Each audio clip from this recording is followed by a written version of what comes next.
Today's episode of the More You Know podcast is brought to you by CrowdQuestion, a brand new social communication platform focused on connecting crowds to bring everyone closer to their community, as well as enhancing any occasion. Rather than being a social media platform focused on content and advertising, they're focused on communication and connection. Learn more about the platform and download the app free at crowdquestion.com.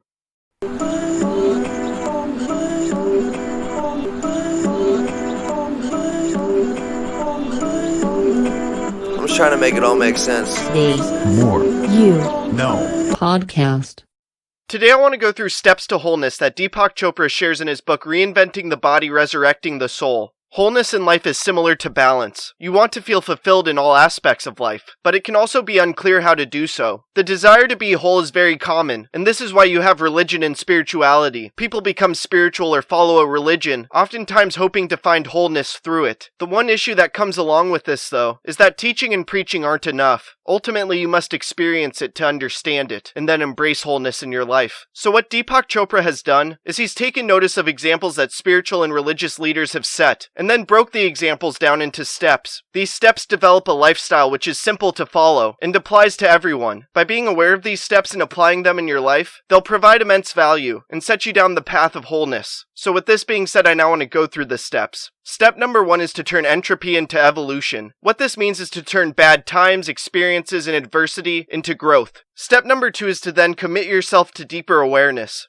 Next, step 3 is to be generous of spirit, meaning to live through your soul and try to inspire and touch others in the way that you've been inspired and touched by spirit. Next, number 4 is to focus on relationships instead of consumption, meaning instead of focusing on material life and aspects of life that you can't take with you after you die, to instead focus on being present with your relationships. Then 5th is relate to your body consciously. From there 6th is embrace every day as a new world. Next, 7th is let the timeless be in charge of time. Don't rush, don't be anxious, and just be present and trust that everything will fall into place. After that, 8th is, feel the world instead of trying to understand it. Don't overanalyze life, and instead presently enjoy it. And finally, 9th is, seek after your own mystery, meaning seek out your purpose, and try your best to carry it out. No matter who you are, you're almost guaranteed to be seeking wholeness in life, a form of balance where you feel connected with the world, as well as that you're fulfilling all aspects of your life. In these times, this can seem extremely difficult, but it's actually not. Spiritual and religious teachers have set an example which you can follow, and while teaching and preaching aren't enough, you can do your best to follow that example, and live out a life in a similar way. Living by this example may seem difficult though, but luckily Deepak has created steps which are easy to follow, and by simply having awareness and trying to follow these steps,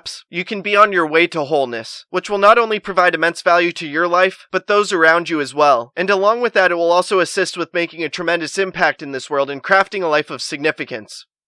I hope this talk makes a positive impact in your life. Please subscribe to the podcast wherever you are listening or watching it. Check out other episodes. Leave a review. Follow the podcast on social media at More You Know Pod, and sign up for CrowdQuestion to ask me questions about the episode. Again, thank you for listening as we propel through podcasting with the More You Know. I'm